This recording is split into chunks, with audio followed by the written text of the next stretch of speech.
ዝንጀሮውና አዞ። ከዕለታት አንድ ቀን ጥቅጥቅ ባለ ጫካ መሃል ውስጥ የሚያልፍ ኃይለኛ ወንዝ ነበር።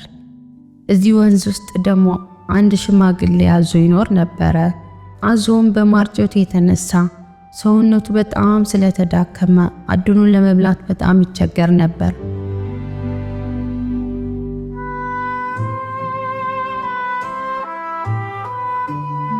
አንድ ቀን በጣም ረሃብ ተሰማውና መሬት ላይ አድኖ መብላት ለኔ በጣም አስቸጋሪ ነገር ነው። ምናልባት ወንዝ ውስጥ ገብቼ አሳ ባጠምድ ይሻላል፣ በጣም ርቦኛል ብሎ ወደ ወንዝ ውስጥ ገባ። አሳ ለመያዝ ቢሞክርም ሊሳካለት አልቻለም። ከዛም በጣም ስለደከመው አንድም አሳ ሳይዝ እያዘነ ከወንዙ ይወጣል። ከዛም ከወንዙ አጠገብ ወደሚገኝ አንድ ዛፍ ስር ሄዶ ለማረፍ ይወስናል። ከዛፉ ላይ ደግሞ አንድ ዝንጀሮ የዛፍ ቅርንጫፍ ላይ ቁጭ ብሎ የቤሪ ፍራፍሬ ይበላ ነበረ።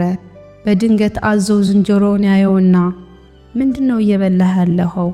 እባክህ ልታካፍለኝ ትችላለህ? በጣም ርቦኛል ብሎ ይጠይቀዋል።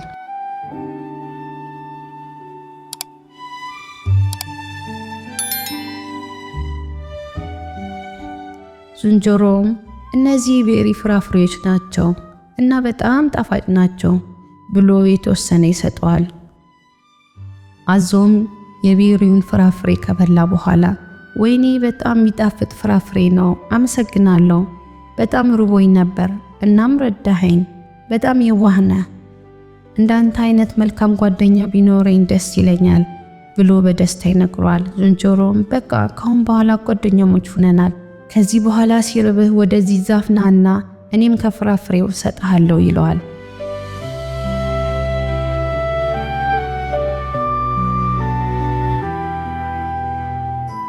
አዞ ሁል ጊዜ ወደዚህ ዛፍ ሲመጣ ዝንጀሮ ይመግበው ነበር። ሁለቱም ደስ የሚል ጊዜ እያሳለፉ ምርጥ ጓደኛሞች ይሆናሉ። አንዳንዴ አዞ መሬት ላይ ሆኖ ከዝንጀሮ ጋር ይጫወታል። አንዳንዴ ደግሞ ዝንጀሮ በአዞ ጀርባ ተቀምጦ በወንዙ እየተንሳፈፉ ይሄዳሉ።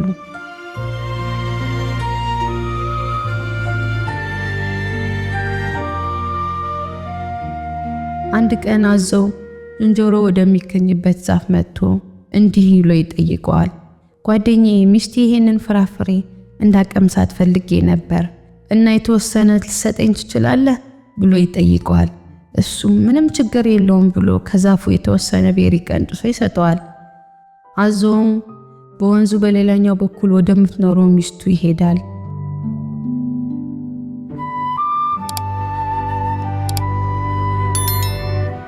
ቤት እንደደረሰም ይኸውልሽ የኔ ውድ በጣም የሚጣፍጥ ቤሪ የተባለ ፍራፍሬ አምጥቼልሻለሁ፣ ጓደኛዬ ዝንጀሮ ነው ይላከልሽ ብሎ ይሰጣታል።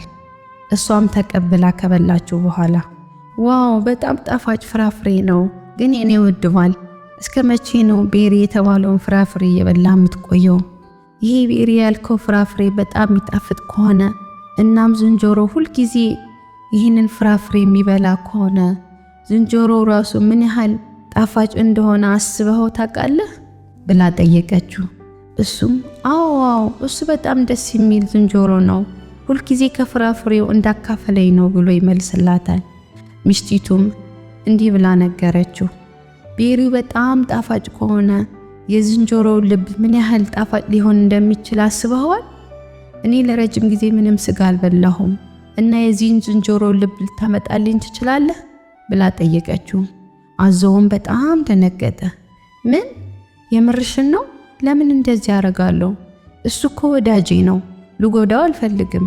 ልቡን ከሰጠሁሽ እኮ ይሞታል። ሲርበኝ ያበላኝ እኮ እሱ ነው፣ እንዴት እገድለዋለሁ? ሚስትየውም እኔ ምንም አይነት ቅሬታ መስማት አልፈልግም፣ የዝንጀሮውን ልብ እፈልጋለሁ ማለት እፈልጋለሁ ነው፣ ይዘህልኝና ካልሆነ ራሴን ነው ማጠፈው ብላ ትጮህበታለች።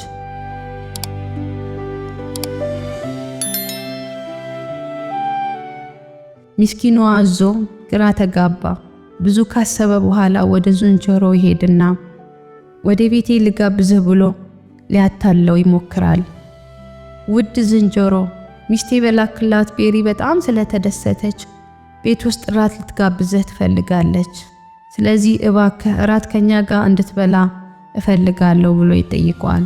ዝንጀሮም ውይ በጣም ደስ ይለኛል፣ እሺ እንሂድ ይለዋል።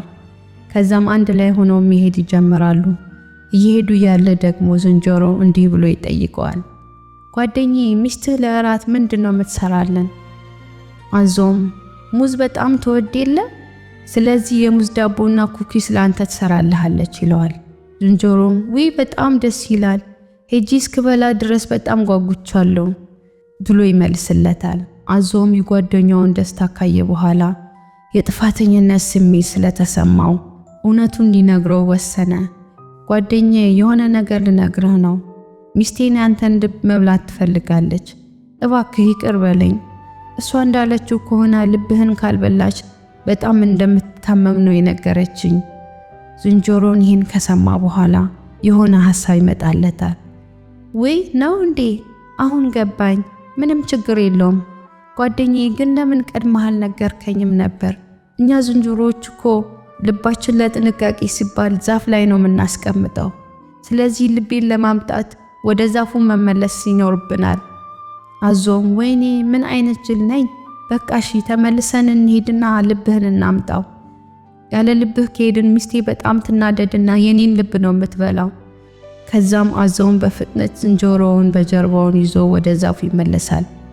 እንደደረሱም ዝንጀሮ ወደ ዛፉ ይወጣና አንተ ማትረባ ጅል አዞ፣ ማን ያለ ልብ ይኖራል ብለህ ታስባለህ?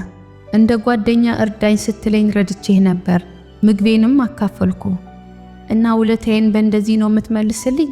በጣም ስስታም ነህ። ልቤን መቼም አታገኝም። ከዚህ በኋላ ምንም አይነት የቤሪ ፍራፍሬም አልሰጥህም። ስለዚህ አሁኑኑ ከዚህ ለቀህ ውጣ ይለዋል።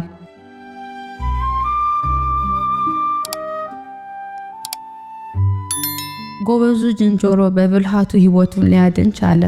አዞው ግን በራስ ወዳድነቱ ምክንያት እውነተኛ ጓደኛውንና የሚጣፍጥ የቤሪ ፍሬ አጣ።